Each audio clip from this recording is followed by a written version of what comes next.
اگلا کوشچن ذرا ہٹ کے ان سے. آج کل اچھا ان سے ہٹ کے ہے, چلو رخ بدل گیا. آج کل آٹومیٹک واشنگ مشین کا سلسلہ چل رہا ہے, فرنٹ لوڈ بھی اور ٹاپ لوڈ بھی. ہاں جی. قرآن و سنت کی روشنی میں کیا اس میں دھلنے والے کپڑے پاک تصور کیے جائیں گے یا نہیں؟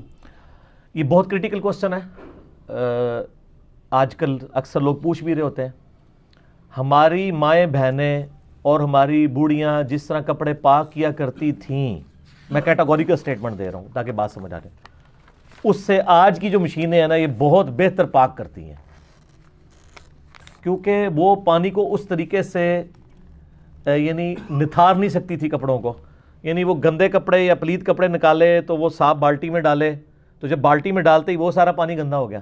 جب تک آپ اوور فلو نہ مسلسل کرواتے رہیں, بہتا پانی نہ ہو, وہ تو صرف دریا پہ ہو سکتا ہے, یا آپ نے موٹی ٹوٹی کھولی ہوئی ہو اور نیچے ٹپ ہو بڑا جس میں مسلسل پانی اوور فلو ہو رہا ہو, اس میں آپ تھوڑی دیر ڈالیں اور نکل جائے تو پاک ہو جائے گا. لیکن اتنا پانی لوگوں کے پاس کہاں ہوتا ہے. لوگ عموماً گھروں میں کیسے کرتے ہیں, پلید کپڑے پاک پانی میں ڈالے, وہ ڈالتے ہی وہ پانی پلید ہو گیا, تو اب وہ پاک کیسے ہوں گے؟ پانی کی تو قلت ہے. وہ 3 بار ایسے کرتے ہیں, لیکن آپ حنفیوں سے پوچھیں وہ کہیں گے یہ ناپاک ہی ہیں. وہ کہتے ہیں اوور فلو کرائیں, مسلسل اوور فلو. تو اس اعتبار سے تو حنفیوں کی بھی جو گھر کی عورتیں آج تک کپڑے ناپاک ہی رکھے ہیں انہوں نے. اب ذرا آ جائیں فاشی ان کے ڈاکٹرائن میں, میرا معاملہ الگ ہے, وہ بعد میں بتاتا ہوں آپ کو. اب آپ آ جائیں یہ آٹومیٹک جو واشنگ مشینز ہیں, سر یہ بہت بڑی نعمت ہے, کیونکہ گھر میں عورتوں کے لیے جو چند مشکل کام ہے نا, ان میں سے ایک برتن دھونا, کپڑے دھونا. اچھا تو پتہ ہے, اچھا بہت مشکل ہے, اچھا لگے رہتے ہو. اچھا برتن دھونا, کپڑے دھونا, اور تھوڑا چھوٹا جو ہے وہ روٹیاں پکانا, کیونکہ آٹا گوندنا پڑتا ہے یہ سب کچھ, اس لیے تندور والا معاملہ جو ہے نا وہ جی رہ وہی گیا کہ جس کے لیے وہ آپ کے پاس آئی ہیں. صحیح بات جی, نانو نفقہ تو آپ کی ذمہ داری تھی, تو تسی خود روٹیاں پکا دیا کرو. ٹھیک ہو گیا. تو یعنی یہ میں کوئی عورتوں کے حقوق یا مردوں کے حقوق پہ نہیں, بھی فی الحال بات آپ رخ نہ بدل دیں اس کا, ادھر ہی رہیں. تو کپڑے دھونا یہ بہت ٹائم کنزیومنگ ہے. یہ ٹائم بچوں کی تربیت, ان کی تعلیم پہ عورتیں لگا سکتی ہیں, اور تھکاوٹ سے بچ کے بعد میں اپنے خامند کو بھی ٹائم دے سکتی ہیں. جو پوری دن کی تھکی ہوئی عورت ہو, ٹھیک ہے نا, وہ تو مطلب وہ تو کہے گی مجھے بسترا ملے اور میں خراٹے لوں, ظاہر ہے کس طرح وہ ٹائم دے سکتی. تو وہ اس میں زیادہ فٹیک والا یہ کام ہے. تو میں یعنی اس ویڈیو کی وساطت سے ان مردوں سے جو افورڈ کر سکتے ہیں, میں ان کو ریکویسٹ کروں گا کہ اپنے گھروں میں آٹومیٹک مشینیں ضرور لگوائیں. میرے گھر میں ابھی تک نہیں ہے. جو افورڈ کر سکتے ہیں, یعنی سوشلی افورڈ بھی کر سکتے ہیں اور فائنینشلی بھی.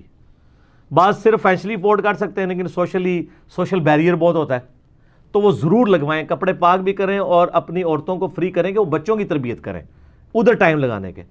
تو یہ کپڑے زیادہ اچھے طریقے سے پاک کرتی ہیں. اس کی وجہ یہ ہے کہ یہ مشین کو جب آپ کنیکٹ کرتے ہیں نا فریش پانی کے ساتھ, تو یہ دھونے کے بعد ایک بار پورا نیا فریش پانی لے کے, پھر کھنکال کے اس پانی کو نکال کے, پھر دوسری بار پانی لے کے, تیسری بار لے کے, 3 بار وہ پورے پانی کو نکالتی ہے, جو ایک عام عورت کے لیے فٹیک بہت مشکل ہے. اور یہ تو آج کل کچن میں لوگوں نے لگوا لی ہیں مشینیں, ایک طرف سے کپڑے ڈالیں, دوسری طرف سے خشک ہو کے نکلے ہوئے. ٹھیک ہے, ساتھ ہانڈیاں بھی پکا رہی ہیں اور صرف ڈالنا ہے. اس میں جو فرنٹ لوڈ ہے نا, اس کا تھوڑا سا ایشو ہے کہ بجلی چلی جائے تو مصیبت بڑھ جائے گی, کیونکہ وہ آپ اس کو کھول نہیں سکتے جب تک اپنا ٹائم پورا نہ کرے. ٹاپ لوڈ والی بھی پاکستان میں آئی ہوئی ہیں, زیادہ تر وہی چل رہی ہیں.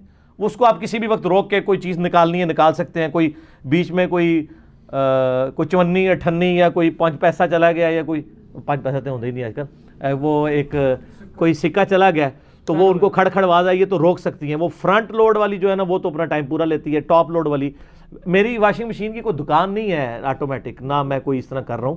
میں صرف آپ کو بتا رہا ہوں فیسلٹی سے فائدہ اٹھائیں. باقی چیزوں سے بھی تو آپ نے اٹھایا ہوا ہے نا. گرائنڈر آپ نے یوز کیا ہوا ہے نا, لنگری سوٹا تو بہت کم لوگ استعمال کرتے ہیں, گرائنڈر کیوں استعمال کرتے ہیں؟ آسانی ہے. آج کل تو یعنی گرائنڈر کے ذریعے جلدی یعنی مسالے پیسے جاتے ہیں. بہت ساری اپلائنسز ہیں. جی بہت زیادہ اپلائنسز, ان کو یوز کریں اور ٹائم کو فری اس لیے نہ کریں کہ یہ عورتیں جلدی فارغ ہو کے تو ڈرامے دیکھیں بیٹھ کے, نہ ٹھیک ہے. یہ اس لیے کہ وہ ٹائم کو اللہ کے لیے, اپنی اولاد کو کی تربیت کے لیے یوٹیلائز کریں. تو وہ بڑے اچھے طریقے سے پاک صاف کر رہی ہے. اب رہا یہ پاک صافی والا مسئلہ, سر صحابہ کرام کے زمانے میں تو پینے والا پانی بھی مشکل سے ملتا تھا. اس زمانے میں آپ سمجھیں گے کہ یہ جو فقہ حنفی نے کپڑوں کو پاک کرنے کا طریقہ بتایا ہوا ہے, اس طرح صحابہ نے تو کبھی پاک نہیں کیے، نہ ان کے پاس اتنا پانی تھا، بس پانی لیا، نجاست دور کی. حتیٰ کہ بخاری مسلم میں آتا ہے کہ نبی علیہ السلام ایک مسجد میں بیٹھے ہوئے تھے، تو ایک صحابی مسجد نبی میں پیشاب کرنا شروع کر دیا. انہوں نے صحابہ کرام اٹھے روکنے کے لیے، آپ فرمایا رک جاؤ. جب پیشاب کر چکا فارغ ہوا تو آپ صلی اللہ علیہ وآلہ وسلم نے اس کو بلایا. آپ فرمایا یہ مسجد پاک جگہ ہے، اللہ کے ذکر کے لیے ہے، نماز پڑھنے کے لیے، یہاں پہ ناپاکی نہ پھیلائی جائے. بس اتنا کہہ دیا کافی.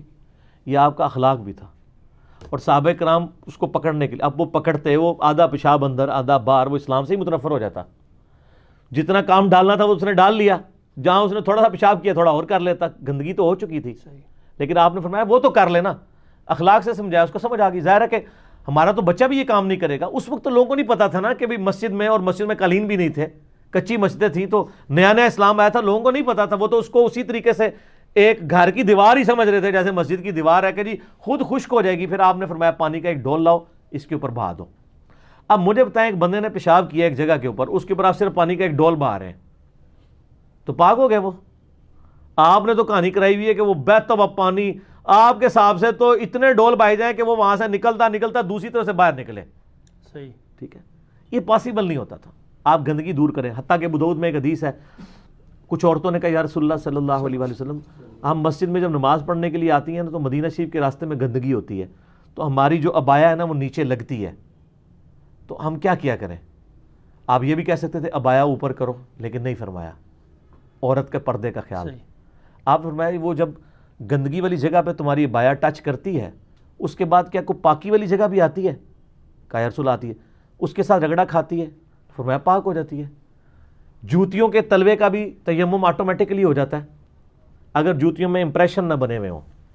پہلے زمانے میں جوتیاں سیدھی ہوتی تھیں نا، بخاری مسلم میں آتا ہے کہ نبی علیہ السلام نے جوتیوں میں نماز بھی پڑھی ہے. بالکل صحیح، ٹھیک، کیونکہ قالین نہیں ہوتے تھے. آج بھی تو آپ جنازہ تو اسی طرح ہی پڑھ رہے ہوتے ہیں، جڑے تھوڑے زیادہ تقوی دے حاصل انہوں جوتی لا کے نا جوتی کے اوپر ہی کھڑے ہو جاتے ہیں. ان سے ذرا پوچھیں کہ جوتی لگتے وشکار ہی ہے، یعنی کمر تو درمیان میں ہی ہے، چاہے آپ تکیے والی سائڈ پہ سر کریں یا پاؤں والی سائڈ پہ کریں. میں اس لیے بول رہا ہوں، بعض لوگ اعتراض کرتے ہیں پنجابی لفظ بہت بولتا ہے.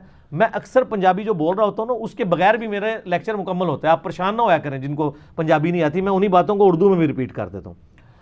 تو اینڈ رزلٹ تو وہی ہے نا. جوتی کے اوپر آپ کھڑے ہو رہے ہیں تو جوتی پاک تھی یا ناپاک تھی؟ آپ کھڑے تو جوتی کے اوپر ہیں. جوتی اتارنی ہے آپ سائڈ پہ کر کے پاؤں اس پہ زمین پہ کھڑے ہوں، تو جوتی کے نیچے اگر آپ کو یقین نہ ہو تو وہ پاک ہی ہے. پاک ہونے کا یقین ضروری نہیں سر، یہ مسئلہ یاد رکھیں. ٹھیک ہے، جوتی کا پاک ہونے کا یقین ضروری نہیں ہے، ناپاک ہونے کا یقین ہونا ضروری ہے. تو ظاہر ہے کوئی کہہ سکتا ہے کہ مجھے یقین ہے کہ میری جوتی ناپاک ہے، تو وہ پاک تصور ہوگی. یقین اس وقت ہوگا جب آپ واقعی کسی یعنی پخانے کے اوپر پاؤں رکھتے ہیں یا کسی یعنی گٹر کے پانی کے اوپر پاؤں رکھتے ہیں، تب آپ کو یقین ہوگا نا. اور وہ بھی اس وقت تک جب تک وہ لگا ہے، اس کے بعد چند قدم چلے اور وہ مٹی کے ساتھ تیمم ہوا اور وہ اتر کے سائڈ پہ ہوگی، ختم. اسی طریقے سے یہ بارش کا جتنا کیچڑ ہے پاک ہے، مٹی تو پاک ہے، مٹی سے تیمم ہوتا ہے سر. جب تک کہ آپ کو یقین نہ ہو کہ یہ جو کیچڑ ہے اس میں گٹر کا پانی ملا ہوا ہے، شک نہیں یقین، یہ بینیفٹ آپ کو دیا گیا. جب یقین ہوگا نا پھر تو کوئی بھی نہیں یقین سے کہہ سکتا ہے. تو بڑی آسانی ہے اس معاملے میں، تھوڑی تھوڑی بات پہ وہم نہیں کرنا چاہیے. بخاری مسلم میں حدیث ہے کہ نبی علیہ السلام کی جب کپڑے جو ہے وہ منی کی وجہ سے یعنی خراب ہو جاتے تو حضرت عائشہ کہتی ہیں کہ میں حضور صلی اللہ علیہ وسلم کے کپڑوں کو دھوتی تھی اور آپ وہ گیلی چادر ہی اوڑھ کے نماز پڑھنے چلے جایا کرتے تھے. اس سے اماں عائشہ نے یہ مسئلہ سمجھایا کہ جو کپڑا ناپاک ہو اس کو دھونے کے بعد اس کے خشک ہونے کا انتظار کرنا ضروری نہیں ہے، وہ گیلا بھی پاک ہی تصور ہوگا. اب آج تو ہمیں یہ بات پتہ ہے، لیکن جب اسلام نیا نیا تھا اس وقت تو لوگوں کے دماغ میں یہ بات آتی ہوگی نا کہ یار ابھی تو گیلا گیلا ہی ہے، خشک تو ہو لے پھر پاک ہوئے گا. اور پھر بخاری مسلم میں آتا ہے کہ اگر وہ منی خشک ہوتی تو میں اسے کھرچ دیتی. اور یہ اتفاقی مسئلہ ہے کہ منی اگر کپڑوں کو لگی ہو، خشک ہو جائے تو کھرچنے سے پوری ریموو کر دیں تو پاک ہے، گیلی ہو تو دھو کے اس کی چکنائی دور کرنا. خون کا بھی دھبے کو دور کرنا ضروری ہے. یہ ضروری نہیں ہے کہ آپ خون کا داغ بھی دور کریں، کیونکہ خون کا داغ جب لگ جاتا ہے نا کپڑوں کو تو وہ فوراً تو نہیں اترتا، الا یہ کہ آپ بہت کو کیمیکل استعمال کریں. یعنی جو آپ فیل کر رہے ہیں نا اتنا حصہ خون کا ریموو کر دیں تو وہ کپڑے پاک ہیں. تو کپڑوں کو پاک کرنے کے لیے 3 دفعہ دھونا، زیادہ بہتر ہے. ورنہ ایک دفعہ بھی اگر ایسا دھو لیا جائے جس میں سے گندگی ریموو ہو جائے, جس طرح آج کل ہمارے واش بیسن ہیں یا ٹوٹیاں ہیں, کوئی آپ کے کپڑے کو گندگی لگی, آپ اتنا حصہ یوں کر کے دھو لیتے ہیں, اپنے پہ چھینٹے نہ پڑنے دیں, تو وہ پاک ہو جاتا ہے. وہ تو بہتا ہوا پانی ہے, وہ تو دریا کے پانی کے حکم میں ہی آئے گا. لیکن ٹب میں نہیں کریں گے, لوٹے میں نہیں کریں گے, ورنہ وہ لوٹے میں ڈالتے ہی لوٹے کا پانی بھی پلید ہو جائے گا. یہاں میں ایک مستعمل پانی کا مسئلہ بھی بتا دوں. بخاری مسلم میں حدیث ہے کہ کوئی شخص جب صبح اٹھے ڈائریکٹ پانی میں ہاتھ نہ ڈالے, اسے نہیں پتا اس نے رات کہاں گزاری ہے, پہلے ہاتھوں کو دھوئے. ہاتھ دھوئے بغیر آپ ٹب میں یا لوٹے میں پانی میں انگلی نہیں ڈال سکتے, ورنہ وہ پانی مستعمل ہو جائے گا. مستعمل سے مراد استعمال شدہ. اس پانی سے آپ وضو یا غسل نہیں کر سکتے, استنجا تو کر سکتے ہیں, کیونکہ استنجا کوئی اس طرح کا حکمی نجاست دور کرنے والا معاملہ نہیں ہے, وہ حقیقی نجاست ہے. حقیقی نجاست مستعمل پانی سے دور ہو جاتی ہے, لیکن حکمی نجاست وضو اور غسل جو پریکٹیکل نجاستیں نہیں ہیں, جس کا وضو نہیں ہے تو وہ ناپاک تو نہیں ہوتا, نماز کے لیے وہ ناپاک ہے. تو یہ حکمی نجاست کو دور کرنے کے لیے مستعمل پانی نہیں ہونا چاہیے. لہٰذا آپ اگر گرم پانی میں کو انگلی ڈال کے نہ چیک کریں, پانی کو آپ علیحدہ سے اس سے نکال کے, آج کل تو ویسے ہی شاور کی وجہ سے آسانی ہوگی ہے, تو وہ چیک کریں. شاور میں تو ایسا مسئلہ نہیں ہے. تو یہ میں نے ایک مسئلے میں ایک مسئلے بتا دیے ہیں. پاک کرنے کے اعتبار سے تو آٹومیٹک جو مشینیں ہیں وہ اچھے طریقے سے پانی پاک کر دیتی ہیں, لیکن اس میں کم از کم 3 دفعہ اس کو آپ اس سائیکل کو ریپیٹ کروائیں. پانی وہ فریش لے, دوسرے کو نکالے, پھر لے, پھر وہ سینٹریفیوگل پروسیس کے تحت کرتی ہے نا, تو وہ سارے کا سارا پانی نکل جائے, تو یہ پانی پاک. تو ویسے علماء کے آپ ذرا کلپ دیکھیں نا آٹومیٹک واشنگ مشینوں پہ, وہ کوئی سولوشن دیتے ہی نہیں. وہ کہتے ہیں جی اگر اس میں ناپاکی رہتی ہے تو وہ ناپاک ہے, اگر پاکی رہتی ہے تو پاک ہے. تو اینڈ رزلٹ کیا نکلیا, دسو نا. تو یہ ہم پوری انجینئرنگ کر کے بتا رہے ہیں. باقی کوشش کریں کہ ناپاک کپڑوں کو الگ ہی دھوئیں, پاک کو علیحدہ. لیکن ظاہر ہے گھر میں یہ مشکل ہو جاتا ہے. دھوبی کا بھی یہ حکم ہے کہ دھوبی کو اگر آپ ناپاک کپڑے دیتے ہیں اور اس کو پورا طریقہ نہیں آتا, تو آپ جب کپڑے آئیں تو وہ ناپاک ہی تصور ہوں گے جب تک اس کو طریقہ نہیں آتا. یا تو اس کو ایجوکیٹ کریں, تو بعد میں اس کو ایک بار نتھار لیں. اور اگر آپ نے پاک دیے ہیں تو آپ کے لیے پھر اب وہاں پہ حسن ظن ہے کہ پاک دیے ہیں تو ضروری نہیں اس نے ناپاک میں دھوئے ہوں گے, وہ پاک ہی واپس آ گئے. تو آپ وہم نہ کریں. یعنی شریعت آپ کو پازیٹیو سائڈ کے اوپر لے کے جاتی ہے, جہاں پہ آپ کے لیے آسانی ہو. الدین یسر, صحیح بخاری کی حدیث ہے, دین آسانی ہے. بخاری مسلم کی حدیث ہے, نبی علیہ السلام جب بھی کسی کو کہیں پہ گورنر بنا کے بھیجتے تو فرماتے ہیں کہ دیکھنا, لوگوں کو خوشخبریاں سنانا, ان کو متنفر نہ کرنا, لوگوں کے لیے آسانیاں پیدا کرنا, مشکلات نہ پیدا کرنا. ٹھیک ہے, یعنی پازیٹیو سائڈ پہ رہنا. تو لہٰذا آٹومیٹک واشنگ مشین والا جو مسئلہ ہے وہ بالکل ٹھیک ہے, آپ یوز کر سکتے ہیں. لیکن میں نے بتایا کہ اس میں یہ ساری چیزیں ہوں, اور اس کے ذرا وہ پانی ذرا زیادہ استعمال کرتی ہے. پھر جن کے پاس لمیٹڈ پانی ہے وہ تو نہیں یوز کر سکیں گے, اس کو ڈائریکٹ آپ کو پھر پانی کی ٹینکی سے جوڑ کے رکھنا ہے. وہ گرم ٹھنڈا مکس کر کے وہ پھر نکالے گی, تو پھر آپ کی ٹینکی بھی یوں نیچے آ رہی ہوگی. ہاں, تو یہ بھی ذرا ذہن میں رکھنا ہے. لیکن وہ صاف ستھرا کر دے گی.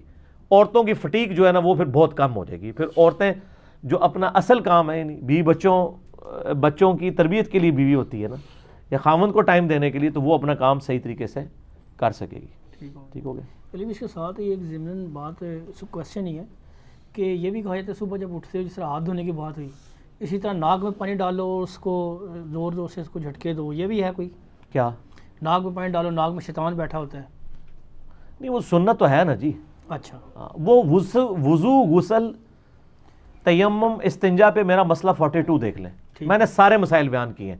ہر وقت ہر بات نہیں کرنی ہوتی ہے, کیونکہ اب میں یہ شروع ہو جاؤں گا, یہ تو آلریڈی ریکارڈڈ ہے. آج ایک نئے مسئلے آ رہے ہیں تو نئی چیزوں کو لے کے چلیں. ٹھیک ہے, ٹھیک ہو گیا.